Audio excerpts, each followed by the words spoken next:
ಯಾಕೋ battery down ಆಗಿದೆ.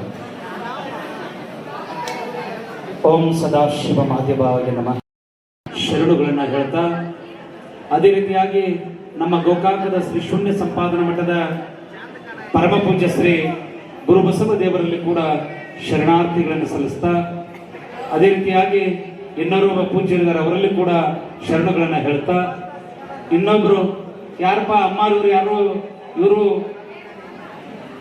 ಮೆರವಣಿಗೆ ಒಳಗೆ ಕುಂತಿದ್ರು, ಯಾರು ಇವರು ವೇದಿಕೆ ಮೇಲೆ ಕುಣಿಸ್ಯಾರ, ಯಾರು ಇವರು ಅಂತೇಳಿ ಬಹಳ ಜನ ಅನ್ಸ್ಕೊಳಕತ್ತೀವಿ ನಮ್ಮ ಮನಸ್ಸಿನ. ಹಾಗಾದ್ರೆ ಇವರು ಯಾರು?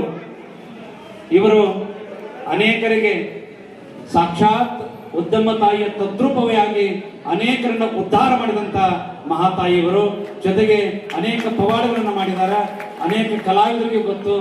ಯಾರ್ಯಾರು ಆರಾಮಿಲ್ಲದವ್ರು ಬಂದು ಅವ್ರ ಕಡೆ ಆರಾಮಾಗ್ಯಾರ, ಮಕ್ಕಳಿಲ್ಲದವ್ರು ಬಂದು ಮಕ್ಕಳನ್ನು ಪಡ್ಕೊಂಡಿದ್ದಾರೆ. ಯಾಕಂತಂದ್ರೆ ಅವರು ಕಾವಿ ಬಟ್ಟೆಯನ್ನು ತೊಟ್ಟಿಲ್ಲ, ಆದ್ರೆ ಉದ್ದಮ್ಮ ತಾಯಿಯ ಸ್ವರೂಪವನ್ನ ಇಲ್ಲಿ ತೆಗೆದುಕೊಂಡು ಇವತ್ತು ಬಂದಿದ್ದಾರೆ ಅನ್ನೋ ಮಾತನ್ನು ಹೇಳ್ತಾ ತಮ್ಮೆಲ್ಲರಿಗೆ ಮಾತೋಶ್ರೀ ಉದಗಟ್ಟಿ ಉದ್ದಮ್ಮ ತತ್ರಪಿ ರಂಗಮ್ಮ ದೇವಿಯರಲ್ಲೂ ಕೂಡ ಶರಣುಗಳನ್ನು ಹೇಳ್ತಾ, ಜೊತೆಗೆ ಇವತ್ತು ಈ ಕಲಾವಿದರ, ಯಾಕಂದ್ರೆ ಅವ್ರಿವ್ರ ಅನ್ನಕ್ಕೆ ಬರಂಗಿಲ್ಲ, ಎಲ್ಲರೂ ಚಿರಪರಿಚಿತ ಕಲಾವಿದರು, ಎಲ್ಲರೂ ಚಿರಪರಿಚಿತರು.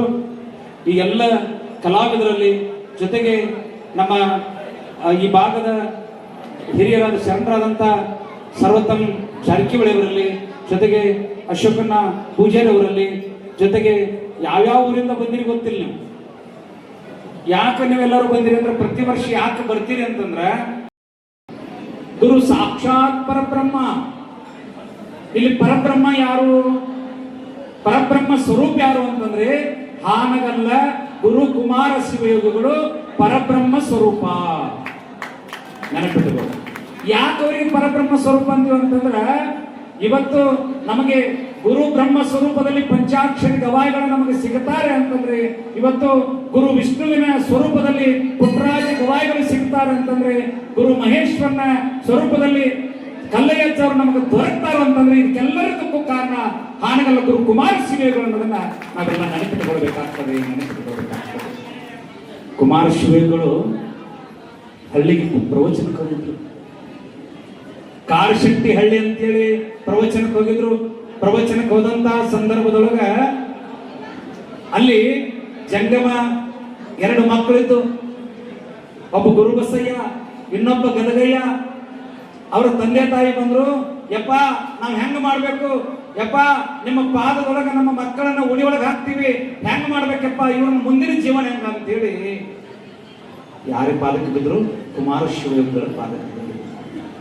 ಕುಮಾರ ಶಿವಯೋಗಿಗಳಂದ್ರು ಈ ಅಂಧ ಮಕ್ಕಳಿಗೆ ದಾರಿ ತೋರಿಸ್ಬೇಕಲ್ಲ, ಹಂಗಾಗಿ ಇವ್ರನ್ನ ಏನ್ ಮಾಡ್ಬೇಕಂತೇಳಿ ವಿಚಾರ ಮಾಡ್ತಾರ. ಲಿಂಗ ಪೂಜೆಯಲ್ಲಿ ಕುಳಿತಂತ ಸಂದರ್ಭದೊಳಗ ಗುರುವಿನ ಕರುಣೆ ಆಗ್ತದೆ. ಗುರುವಿನ ಕರುಣೆ ಆದ ಮೇಲೆ ಅವರಿಗೆ ಗುರು ದೀಕ್ಷೆಯನ್ನು ಕೊಟ್ಟು ಅವರೇ ಜೋಪಾನ ಮಾಡ್ತಾರೆ ಅನ್ನೋದನ್ನ ನಾವೆಲ್ಲ ನೆನ್ಪಿಟ್ಕೊಳ್ಬೇಕು. ಅವರೇ ಜೋಪಾನ ಮಾಡ್ತಾರೆ. ಪಂಚಾಕ್ಷರ ಅಪ್ಪವರಿಗೆ ದೊಡ್ಡ ದೊಡ್ಡ ಸಂಗೀತಗಾರ ಕಡೆಯಿಂದ ಸಂಗೀತವನ್ನು ಕಲಿಸ್ತಾರ. ಇವತ್ತು ಸಂಗೀತ ಪರಂಪರೆ ಇಷ್ಟೇನಾದ್ರೂ ಉಳಿದಂತಂದ್ರೆ ಅದಕ್ಕೆ ಮೂಲ ಪ್ರಾರಂಭ ಯಾರು ಅಂತಂದ್ರೆ ಈ ಭಾಗದೊಳಗ ಪಂಚಾಕ್ಷರಿ ಗವಾಯಿಗಳು.